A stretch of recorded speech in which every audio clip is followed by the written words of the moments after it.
Assalamu alaikum, my name is Shoket Aksi, and inshallah I will be presenting a show here on Ramadan TV Scotland. This will be a live phone-in with a number of different scholars and imams, locally, nationally and international.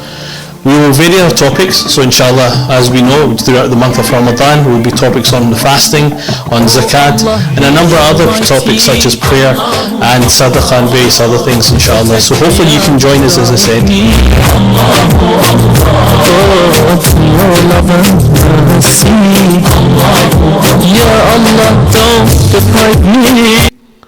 Assalamu alaikum wa rahmatullahi wa barakatuh. Welcome to Ramadan TV Scotland and welcome to Pursuit of Knowledge, our live Q&A show for yourselves to ask questions to our honourable sheikhs and imams who will be with us throughout this blessed month of Ramadan, discussing various topics. Yesterday, alhamdulillah, we had the topic of fasting in Ramadan. Today our topic is on prayer, and again, as I said, it's a live show, so it's a live phone-in. You can give us a call on 0141 280 8779. That's 0141 280 8779 on the topic of namaz, prayer, salah, whatever you may call it, inshallah. So as always, inshallah, we have with us a very blessed imam and scholar with us. Today, alhamdulillah, we have with us Sheikh Zubair Kareem. He started his pursuit of knowledge from a very young age, from his teens. After graduating from high school, he went to study at one of the oldest seminaries here in the UK at Darul Uloom in Bury. He graduated from there with an equivalent of with a BA in Islamic theology, and alhamdulillah has other subjects and qualifications from the institute as well. After graduating from there, he became a khatib and imam at the Perth Masjid, also a long-standing chaplain at Nineswell Hospital in Dundee too, and volunteering in many projects within the Dundee Central Mosque as well. In 1999, with others, he set up a seminary in Dundee which is still operational to this very day, and he is a trustee currently of those seminaries. In between 2000 and 2006, he remained as a manager in Stated Seminary for a period of time, senior lecturer in Usul al-Fiqh and Tafsir. In 2009, he went on to pursue a further study in a master's degree at Markfield University in higher education, Islamic banking, finance and management.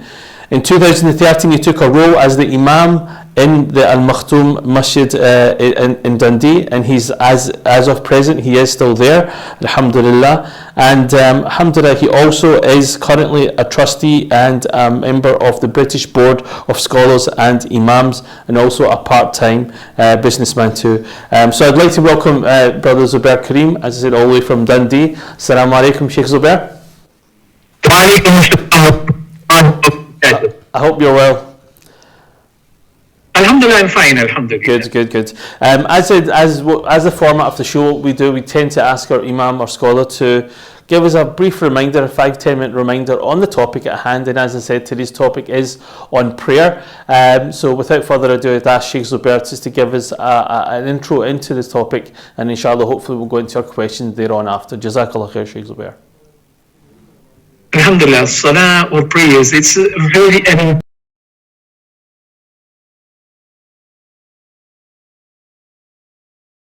of the Prophet Muhammad, peace be upon him, sallallahu alaihi wasallam, which is known as Mi'raj, when he ascended to the skies and he went to meet his Lord, Allah subhanahu wa ta'ala. That's when the gift of salah was given to him. So compared to other commandments, they were all given on this earth. So they're earthly commandments, but this one is a heavenly commandment where Allah granted this great gift to the Prophet sallallahu alaihi wasallam on his return, because it was 50 times a day. That's what Allah had told the Prophet sallallahu alaihi wasallam, that it is 50 times a day. So when he was returning, he met Moses alayhi salam, and he asked the Prophet that what was the gift that he was given. So the Prophet said that it was 50 times daily salah. The Prophet Musa alayhi salam said that, look, I have already experienced and I've already tasted the children of Israel. They could not handle a good amount. So if you can go back and ask for a small little decrease in terms of the prayers. So the Prophet ﷺ went and he asked Allah subhanahu wa ta'ala for decrease, and he came back again to Musa alayhi salam and he kept on telling him that it's been decreased, and he told him the amount. Again he went and he kept on doing that up to 5 times daily salat. After that, the Prophet was feeling shy to go back, and there he was told that it is 5 times daily salah, but the reward for each salah will be 10 times. So that's equal to 50 salat. So it's a great gift that Allah has given to the Prophet sallallahu alaihi wasallam in the heavens. Prophet sallallahu alaihi wasallam, he himself states that the example, mathalu salawat al-khams, the example of 5 times daily salah, kamathali naharin gam. It's like the example of a river which is a bit deep, a deep river, ala babi ahadin minkum, that happens to flow near the door of one of you. And the Prophet ﷺ says that if anyone goes and has a shower in it, he enters, immerses himself into the water 5 times daily, will there be any dirt remaining in his body? So the prayer has that effect, that it cleans a person. Now, the scholars have stated that it is the minor sins that usually are committed between the prayers. As-salatu ila salati, as it comes in a different narration, a prayer to the second prayer, meaning that if you prayed Zohr and Asr, and Ramadan to Ramadan, and Ramadan ila Ramadan, the Prophet ﷺ says that all this, al-Jum'atu ila al-Jum'ah, Jum'ah to Jum'ah, mukaffiratun lima baynahunna, they are an expiation of those sins that are committed during that period of time, within that gap. So that in itself gives us the encouragement to do prayers. The Prophet ﷺ happened that the last people amongst the tribes of Arabia were the Banu Thaqif, who entered into the fold of Islam. When they entered into the fold of Islam, before that, when they went to meet the Prophet, they saw that Islam had spread throughout Arabia, but they themselves, because they were competitors against the Quraysh, they thought that we are better than them, and we have got the power to fight. So they sent a 12-man delegation to the Prophet. Now, they sent with the intention of either war or peace. There wasn't any third condition in that. But when they came to the Prophet, they sat with the Prophet sallallahu alaihi wasallam. Rather than accepting any of these conditions, they went for the third one, which was to accept Islam. That is a condition that Prophet ﷺ laid in front of them. And these are creme de la creme amongst the Banu Thaqif, amongst this tribe. They are from Taif. When they entered into the fold of Islam, the second condition that the Prophet ﷺ placed on them was prayers. Now, they have never prayed in their lives. Right? They've never bowed down. So they said, this is a degrading thing. The Prophet said, no, this is an important pillar of Islam. It is very important. Hence, we find in many places in the Quran, established prayers. It is emphasized.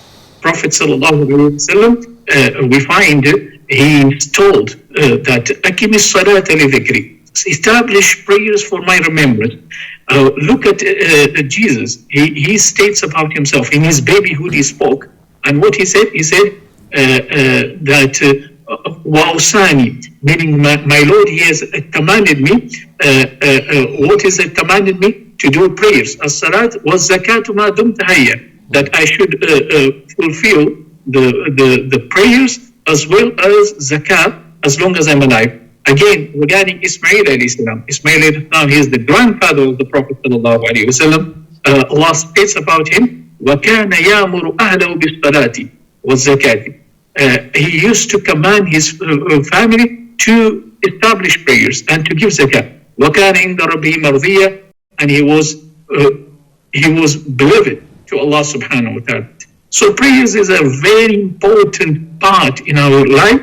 it plays a great role in terms of getting closer to Allah. This is the reason why we find it is narrated that it is Mirajul moment. It is an ascension of a believer. Why? Because it's a direct communication between the servant and his Lord. Again, we find regarding the prayers, Allah says in the Quran, "Inna salatu tanha anil fahsha'i wal munkar," that prayers, it prevents you from indecency and evil things. You might not be realizing, but when you're doing that prayer, it brings that barakah in your life. It brings that understanding in your life. And it plays in the psyche of a person without him realizing, by preventing him to do some of the sins. So a person who is praying, and if he prays properly, then obviously the reward is far greater. Therefore, it is according to the sincerity and according to the devotion of a person is rewarded. So the prayers, the more rewarding it is. So it is in Ramadan where we should rediscover this important pillar. There are people who will say, "No, I'm fasting in Ramadan," but they're very lax about the prayers. That shouldn't be the case. One has to take that into consideration. In Ramadan, why do we have Taraweeh prayers? Because that connection should be there in prayers. The Prophet ﷺ, when he came to Medina, Abdullah ibn Salam, who was a very great scholar, a Jewish scholar, he says that I went to see him, meaning when the Prophet just arrived, people went to welcome the Prophet ﷺ in Medina when he migrated to Medina. So he said, "In Jafal an-nas," everyone left and they started going to meet the Prophet. And they kept on saying, "Qadiba Rasulullah sallallahu alaihi wasallam, the Messenger of Allah has arrived at Medina." So all of them were there, and he said that I went to see the Prophet and said that when I looked at the face of the Prophet, I came to know that he is a true messenger of God. He cannot be an impostor. And he says, "Awwal ma takallam bi Nabi sallallahu alaihi wasallam," the first words that the Prophet sallallahu alaihi wasallam uttered at that moment were the first words. They were, "Afshu salam," spread peace. Salam, assalamu alaikum, the greeting peace. Wa'atimu tam, and feed. Wasilul arham, and have strong ties of relationship with your relatives. Wasallu bil layl, and pray at night. Wannasu niyam, when people are asleep. Tadkhulul jannata bi salam, you will enter paradise with peace. So salah at night, that happens in Ramadan. Tahajjud, you do that in Ramadan. You can get more closer to Allah subhanahu wa ta'ala. So it's a great pillar of Islam. And it is a communication. It is like an ascension. It's a miraj of a believer. We should bring that in our lives. And Ramadan, it is a great field where we can try to enhance our prayers and try to reconnect in our prayers to Allah, try to get more devotion, and try to ask Allah to grant us steadfastness in terms of prayer in our lives. Absolutely. Jazakallah khair, Sheikh Zubair, for that reminder. As we know, as we said, it's a live phone in. You're listening to Pursuit of Knowledge here in Ramadan TV. The number to call is 0141 280 8779 if you have any questions on the topic of namaz, salah or prayer itself, inshallah. Going into some of the questions just before the break, can we, first of all, obviously we hear the word fard, we hear the word sunnah, then you have different types of sunnah mu'akkada and ghair mu'akkada, nafil and witr. Can you briefly give us an idea what these actually mean? Are these prayers that are optional or unoptional, so to speak, or do we have to pray them? Which ones can we not pray? What did that actually mean? Right. Farad, obviously, they are the obligatory prayers. Like, for example, 2 cycles of namaz or in Fajr, they are obligatory. Because we've been commanded to do that. Dhuhr, the 4 in Dhuhr, they're obligatory. The 4 in Asr, they're obligatory. The 3 in Maghrib, they're obligatory. The 4 cycles or rak'ah of namaz in Isha, they're obligatory. Then we have the Sunnah Mu'akkada, say for example, after, before Fajr, 2 rak'ah. Why? Because the Prophet ﷺ, he has really stressed on that. Witr. It is Sunnah Mu'akkada according to some scholars, and according to the Hanafis, it is wajib. but it is just more of a technical difference, because both of them are stressing on the same thing, that it is important to pray with them. Why? Because there's a strong emphasis from the Prophet sallallahu alaihi wasallam. Then you have the sunnah that the Prophet has told us, if you do that, these are the rewards for it, and the Prophet did it quite often. So these are sunnah as well. They're not muakkada, they're not as stressed, but they should be there. Then you have the nafil. They are when the Prophet sallallahu alaihi wasallam, sometimes he did it and sometimes he did not do it. Yeah. The reason being is that he didn't want a strong emphasis in the eyes of his companions, where they think, oh, it's very important to do it. So they are nafil. Now, why we should be looking after all of this? Like, for example, farz, obviously you have to. Yeah. Then you have the wajib or the sunnah muakkada. Then you have the sunnah, and then you have the nafil. You should look after all these prayers. Why? Even the nafil, you will find in many times the Prophet ﷺ did it very continuously. Now, why we should be looking after all these prayers? Because as I can gather, it is Shah Waliullah Delhi, he states that these are like fortresses, right? That's the nafil, it's the outer wall. Then you have the sunnah, the second wall. Then you come to the wajib, that's the inner wall, and then you have the fortress itself, which is the fard. It says that if you say, okay, it is just sunnah, right? It is just nafil, right? And you start being lax on that, what will happen is that slowly, one day you will say, fard you will be. So it gives you, these are ring fences, or these are firewalls that protect your farz salah. That's how it has to be looked. On the other hand, also we have to remember that they are known as mukammilat. They are there to accomplish, or they are there to complete any deficiency that there is in your farz salah. On the Day of Judgment, if your prayers are assessed, you're reckoned, because this is the first thing that a person will be reckoned with on the Day of Judgment, his prayers. So if they are faulty, it will be looked at in the sunnah and in the nafil, right?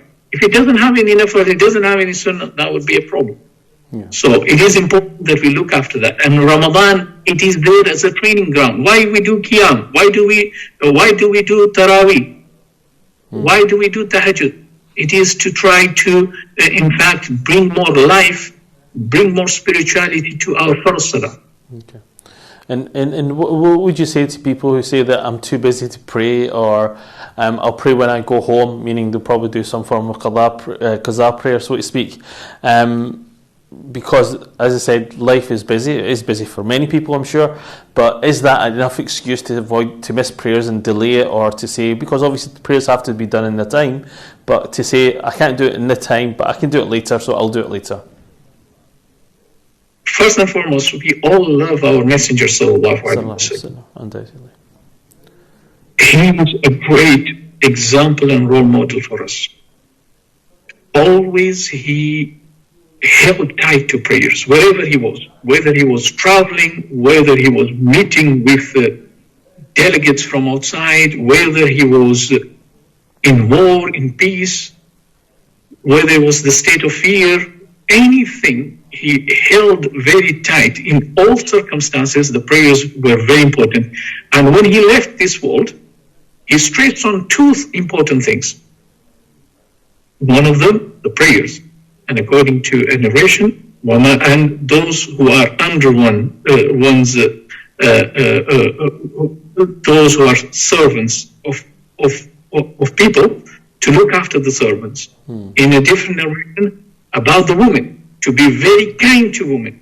So these are two important things that he kept on stressing on and emphasizing on before he left the world.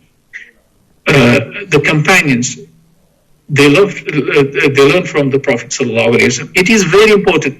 There is no excuse. Why? Because prayers that we are doing, in fact, they are a debt that you have to pay to Allah, right? So when you don't pray on time and you do qadha, that's a default, right? And you have all the penalty for that. Yes. So the debt of Allah has to be paid on time. This is the reason why the Prophet ﷺ, when he was asked by a companion, I think Ibn Masud, he asked, O Messenger of Allah, what is the best of all the actions? He said, as-salatu li waqtiha, that you perform your prayers at their times. Now, if we're saying that we're busy on these things, you will see that anyone who puts prayers first, there will be productivity in his life. The barakah, sometimes we're saying that there's no blessing. You're working like, I'm just working like a robot, you know. The reason being is there's no barakah in your life, and the reason is that you've forsaken salah. If you put salah first, you will see how productive your day will be, and you will feel a sense of achievement in your work because of the fact that you put the prayers first. So it is important. I would really stress on the brothers, the sisters, to put their prayers first at workplace at the moment they're working from the home, from the houses. That's what I gather, most of them. So prayers now, there's no excuse. If you're working from the house, there's no excuse. In fact, when you were working at your workplace, there's no excuse to do qada. Okay. Jazakallah khair. Inshallah, we're going to continue our topic after the break. We're going to head into a break, and as I said, today our topic is on prayer and namaz and salah. My guest today is Sheikh Zubair from Dundee. Inshallah, you're listening to Pursuit of Knowledge, and as I said, we'll see you on the other side of the ad break next, inshallah. Jazakallah khair.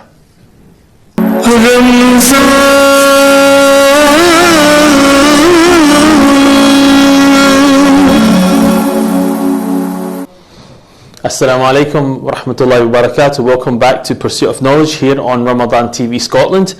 Today our topic is on the topic of prayer, namaz, salah, and with us we have Sheikh Zubair Kareem, who is the Imam, currently Imam at the Al Makhtoum Mosque in Dundee. Before we take some questions, just before the break, inshallah, we'll continue that, and again you can get involved as well throughout the programme. The number to call was 0141 2808 779 for any questions on today's topic of salah and namaz.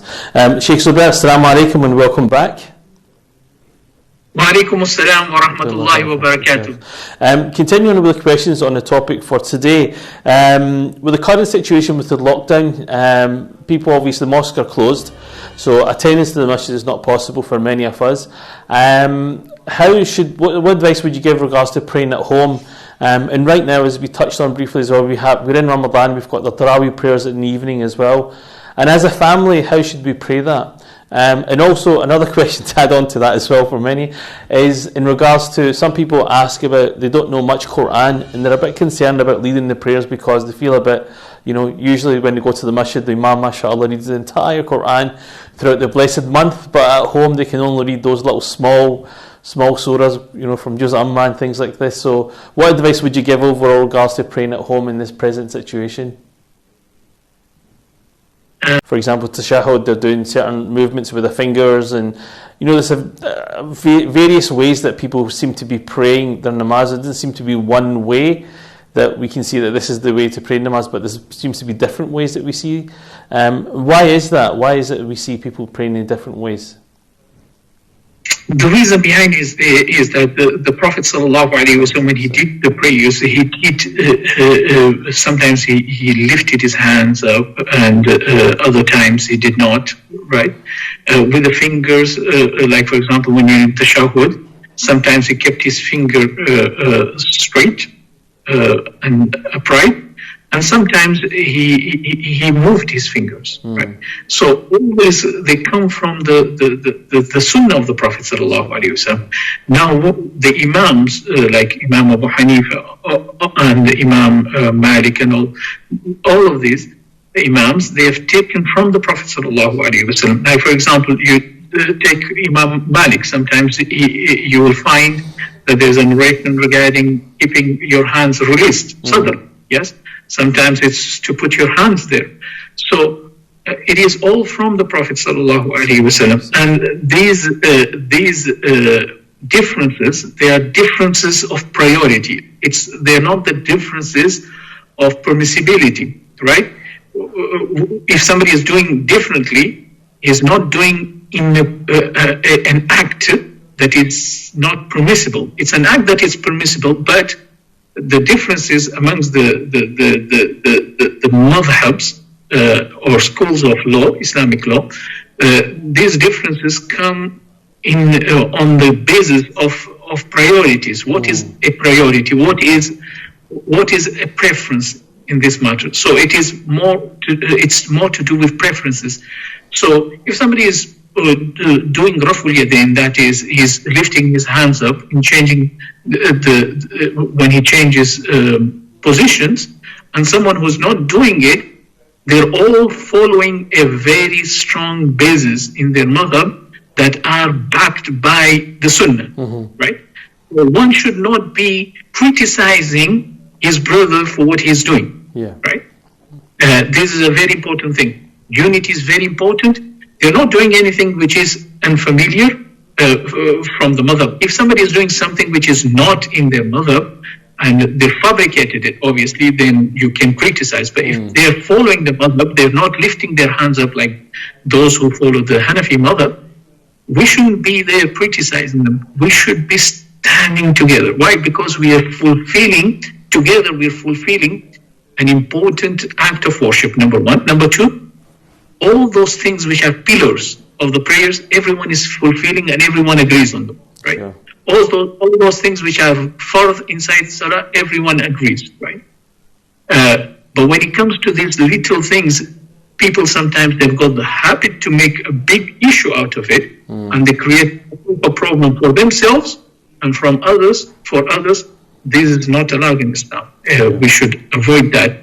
Everyone is doing the prayers and they're all accepted in the sight of Allah. That's what you have to understand. So somebody is doing a thing which is only a part of preference in his madhab. Yes, this is preferred to that, right? Not lifting the hands according to the Hanafis, not lifting the hands up when you're changing the position from ruku, whatever. That's the preferred position, preferred. It is not to do with permissibility. It's to do with preference. And somebody is lifting his hand up, it is a preferred way.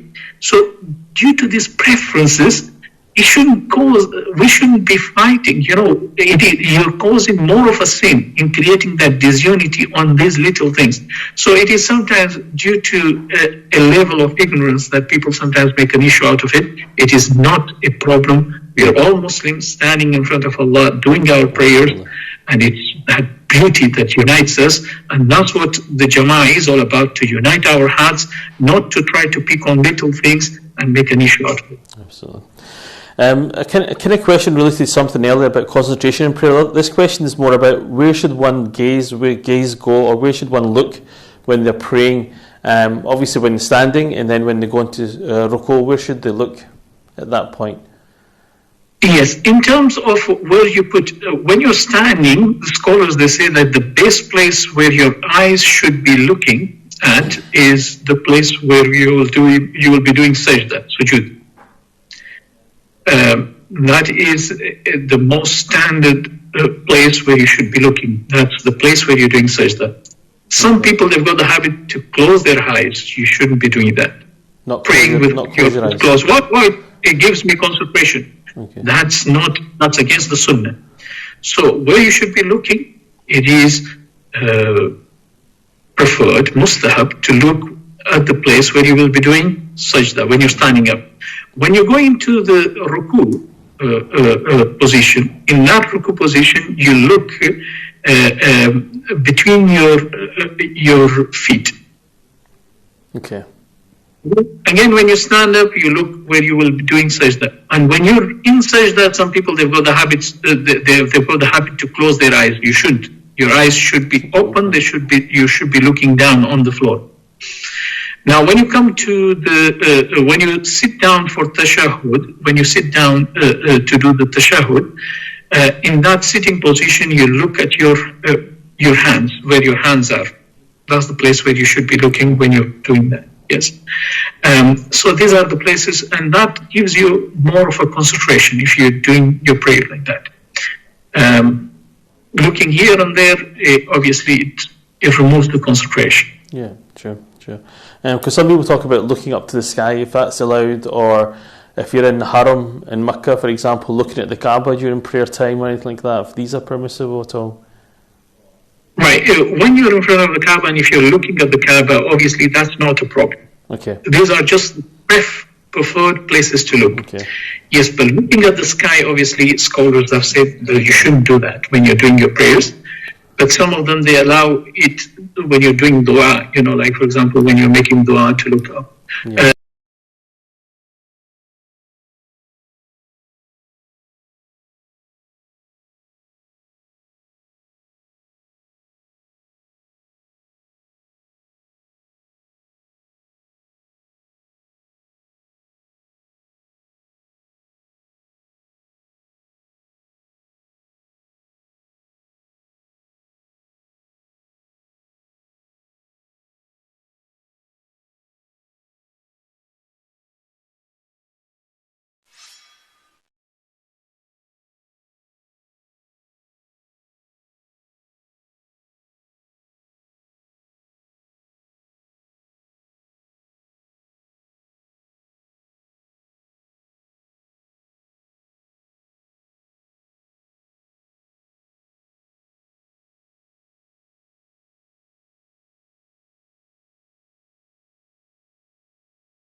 Your prayers on the certainty. So be certain that your wudu is still valid. Sure. Yes? Sure. Okay. And not to enter into doubt. Because what it is, once you enter into doubt, you won't enjoy your prayers. Once you've done your prayers, you're still like, is it done or not? Yeah. Remove that. Say that, I'm still in the state of wudu. Yeah. And I take it that's where obviously your mind would wander as well, because obviously you're too busy thinking about wudu or not, I take it. The next question here I have is that we hear of what we call sajda sahu. This is a sajda that's performed when a mistake is done. Can you elaborate what kind of mistake? Would you give an example of what kind of mistake or what type of mistakes would qualify for you to do a sajda sahu? And how do you perform a sajda sahu? The word sajda to sahu means a mistake that you've committed in your prayers. Sure. Maybe you've forgotten. Usually it is something that it's wajib that you might have left in your prayers. Say, for example, you forgot to read Surah Al-Fatiha, right? Which is wajib, right? That in itself, now it prompts you to do sajda sahu. It's a way to repair that small little shortcoming that has happened within your prayers. Now, how do you do sajda sahu? Obviously, the Hanafi method is that when you sit down for tashahhud, you do one salam and you read only at-tahiyyat, and then you go in and you do two sajda, then you come back again. Once you've done two sajda, you come back again, and you're in tashahhud. In that you pray the tashahhud, that is at-tahiyyatu, and also salam on the Prophet, and also you make dua. Then you do two salams. That is the Hanafi method. Yes. According as for others, like you go the Hanbalis, Malikis, and so on, what the method is that taslimatain, that both salams are done, and then the sajda is done separately. But in any case, usually sorry, in any case, it is done right at the end, so, and it is there to repair for the damage that has been caused in Salah. So you will find, if you open the books of fiqh or online, if you've got a sites of fatwa or so, that is the sites that are acceptable by the scholars, you will find that they've mentioned all different items that entail one to do, so that prompt one to do so. So it is the leaving of wajib, or putting things here and there. Say for example, you sat down, you forgot to sit down. Say for example, in the first tashahhud, and you stood up. You were praying 4 rak'ah. So that in itself demands you to do sajda saw, because you've missed the first tashahhud. Like these are items that do prompt the doing of sajda saw. Obviously, we are now in this program where we have got a lot of questions. Going into that subject itself requires maybe half an hour or so to explain. There, Sheikh Zubair. I really appreciate your time, and thank you very much for coming on the show today. Inshallah, please remember us in your du'as, inshallah, and hopefully we see your masjid full very soon again, inshallah. That's behind you, inshallah, so please remember us in your du'as. We have to sign out there. Jazakallah khair once again for watching Pursuit of Knowledge. We'll be back tomorrow between 5 and 6 again. Tomorrow my guest is Dr. Musharraf Hussain, talking about the best approach to the Holy Quran, inshallah. So inshallah, hopefully I'll see you guys tomorrow from 5 o'clock onwards. Assalamu alaikum wa rahmatullahi wa barakatuhu.